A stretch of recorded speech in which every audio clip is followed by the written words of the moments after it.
Хоймоноос нь өвдөгнөөс нь саммаар хүмүүн бурхан багш минь та.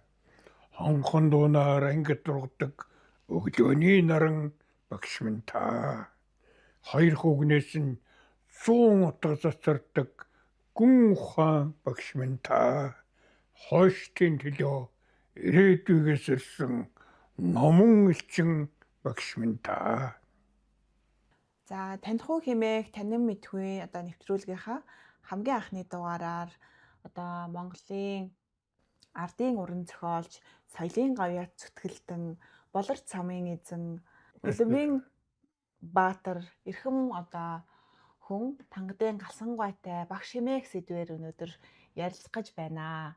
Сайхан намаржиж байна уу та? За сайхан намарч байна. Цаг удирлын хувьд бол дэндүү дулаахан сайхан намар боллоо.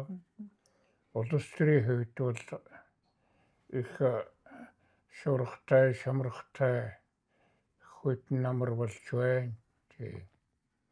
Тэгээд түүнийг үлгүүлэн энэ улс төрийн хямрал дундуур хүний ард түмний ухаан санааг уучлах гэгэн зөв үнэн нэвтрүүлэг хийхээр зорж ирсэн чинь одоо таларх сугай.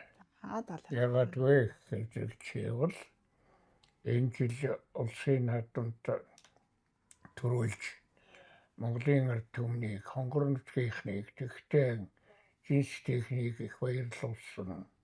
Тэр нутгийн тэмээчин даваа сүрэнгийн ажих юм байна. Аптэйчин зүг тэмээ хэвлэж явсан. Одоо ардын хүүхдийг сургадаг багш байснаа атан тэмээ хариулдаг тэмээчин болж хад явж байсан. Галсан одоо өөртөө чи ярь суухад хөгжөөний зурлах сони юм да. Юус бодогдож байна да.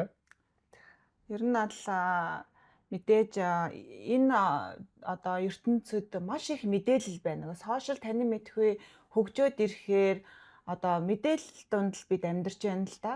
За яг аль нь үнэн бэ? Аль нь худал вэ гэд одоо судлал одоо бас үнэн худал нь мэдэгдэхгүй. Тэгээд би бол ер нь судалгаатай, шинжилгээтэй Монгол одоо эртний одоо